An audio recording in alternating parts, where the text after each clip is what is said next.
All right, let's talk about a name that's become almost mythical, a figure that's larger than life, Pablo Escobar. I mean, to really get a handle on just how big he was, you've got to try and wrap your head around this. Imagine a guy so powerful that he actually, seriously, offered to pay off his entire country's national debt. We're talking billions and billions of dollars. And why? Just so he wouldn't get extradited. I mean, no way, right? But this isn't some Hollywood movie plot. This was real life for Pablo Escobar. So you've got to ask, how on earth does one person get to that point? Well, let's dive into his rise. How he became the absolute, undisputed king of cocaine.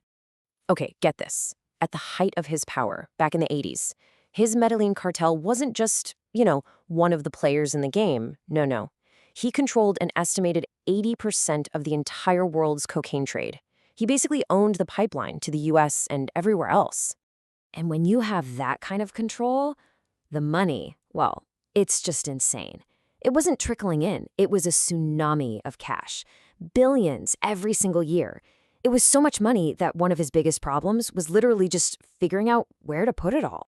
And this is where things get completely absurd.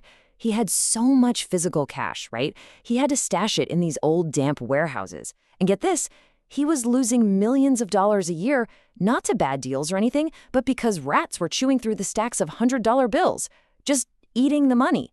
Unbelievable. So what do you do with all that cash? You build an empire of pure excess. We're talking fleets of luxury cars, private jets, dozens of insane mansions. And then there was the personal zoo. I mean, he literally built his own private zoo on his estate, flying in elephants, giraffes, hippos, the whole shebang. A kingdom built entirely on crime. But here's the thing, the story isn't just about the money and the hippos. It's way more complicated. If you really want to understand the man, you've got to look at these massive contradictions. So what was he? A hero or a monster? Because you see, he had these two completely different faces. On one hand, to a lot of the poor people in his hometown, he was a hero, a real-life Robin Hood. He built them houses, soccer fields, even hospitals.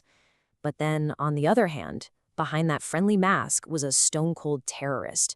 His entire empire was built on violence, bombings, assassinations, pure chaos that tore his country apart. And the cost of that chaos was just staggering. We're talking thousands of innocent people, journalists, cops, judges, politicians, and just regular, everyday people who got caught in the crossfire of his war for power. He got so big, so bold, that he basically declared war on the entire country of Colombia.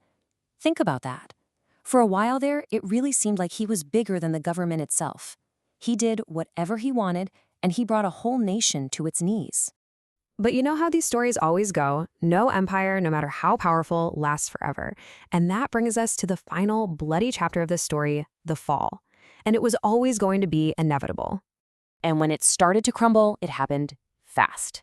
After about a decade on top, the walls just started closing in. A massive manhunt. We're talking Colombian special forces, help from the US.